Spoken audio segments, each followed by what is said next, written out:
কখনো ভেবে দেখেছেন মানে মাটি দিয়ে তৈরি একটা বিস্কুট একসময় এই জনপদের গ্রামগঞ্জে প্রচলিত একটা মানে শৌখিন খাবার ছিল। মানে এটা হচ্ছে এঁটেল মাটি দিয়ে নির্মিত একটি বিস্কুট, যেটাকে সিলেটি ভাষায় বলা হয় শিকড় মাটি। এই মাটিটা তোলা হয় গভীর গর্ত করে, গর্ত থেকে লম্বা বাঁশ দিয়ে এই মাটিটাকে বের করা হয়। তারপর এটাকে এক রাত জলের মধ্যে ভিজিয়ে মসৃণভাবে মানে নরম করা হয়। এরপর এটাকে কাঠের হাতুড়ি দিয়ে পিটিয়ে ছাঁচে ফেলে চাকু দিয়ে বিস্কুটের আকৃতি করে কাটা হয় ইটের মতো।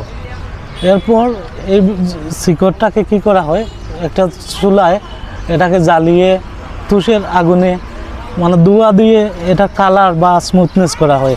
কথিত আছে এই শিকড়ের মধ্যে ওরা গোলাপ জলের রস ব্যবহার করে, তাদার রস ব্যবহার করে। হ্যাঁ বন্ধুরা, এই শিকড় হচ্ছে এঁটেল মাটি দিয়ে তৈরি এক প্রকার পোড়ামাটির বিস্কুট, যা সিলেটের বেশ কিছু অঞ্চলে জনপ্রিয় ছিল। হবিগঞ্জে প্রথম শিকড় তৈরির প্রচলন হলেও পরবর্তীতে তা দেশের বিভিন্ন এলাকায় জনপ্রিয় হয়ে ওঠে। শিকড়ে খাই মাখানোর সময় গোলাপ জল, আদার রস ইত্যাদি মেশানোর কারণে এলাকাভেদে এর স্বাদের তারতম্য হয়। একসময় ধারণা করা হতো গর্ভবতী নারীদের শিকড় খাওয়ালে পেটের বাচ্চা সুস্থ থাকবে, যদিও এর বৈজ্ঞানিক কোনো প্রমাণ নেই। এই শিকড় যে কোনো রকমের এঁটেল মাটি দিয়ে তৈরি করা যায় না, যার জন্য দরকার পড়ে পাহাড়ি টিলার তলদেশের এঁটেল মাটি। এজন্য শিকড় প্রস্তুতিতে প্রথমে বিশাল গর্ত করে পাহাড়ের তলদেশ থেকে লম্বা বাঁশের সাহায্যে সংগ্রহ করা হয় এই মসৃণ মিহি মাটি, যা পরবর্তীতে সারা রাত ভিজিয়ে রেখে নরম করা হয়। তারপর তা কয়েক দফায় মাখিয়ে তারপর মসৃণ করা হয়, যা ছাঁচে ফেলে মণ্ড করে কাঠের হাতুড়ি দিয়ে পিটিয়ে চেপটা করা হয়। তারপর চাকু দিয়ে বিস্কুটের মতো ছোটো ছোটো টুকরো করা হয়। কাঁচা শিকড়গুলো রোদে 2 দিন বা 3 দিন শুকানোর পর এক ধরনের বিশেষ চুলায় পুরানো হয়। পরে একটি মাটির হাঁড়ির নিচের অংশ ভেঙে সেখানে লোহার শিক দিয়ে চালনি তৈরি করা হয়। চালনির উপর শিকড়গুলো বসিয়ে হাঁড়িটি একটি মাটির গর্তে ঢুকিয়ে তুষ দিয়ে আগুন জ্বালানো হয়। সতর্কতার সাথে শিকড়ের গায়ে ধোঁয়া লাগানো হয়।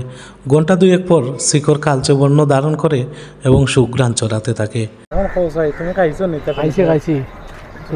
যখন খাইয়া এখন মনে হচ্ছে যে আমি ছোটবেলায় গেছি কি আগে মানুষের যে খাইতা গ্রামগঞ্জ, মানে তখন তুমি কিলা খাইতা বা কই থেকে কিনা নিয়ে খাইতা? ফেরিয়ালায় লই যাইতো। এখনও এই শিকড় সিলেট থেকে প্রবাসে থাকা সিলেটিদের মধ্যে কেউ কেউ সাথে নিয়ে যান। আপনার আমার কৈশোরের দুরন্তপনার স্মৃতিতে এই শিকড়ের স্মৃতি মিশে থাকার কথা। আগেকার গ্রামগঞ্জের বাজারে এবং বাড়িতে বাড়িতে ফেরিওয়ালারা বিক্রি করতো এই শিকড়।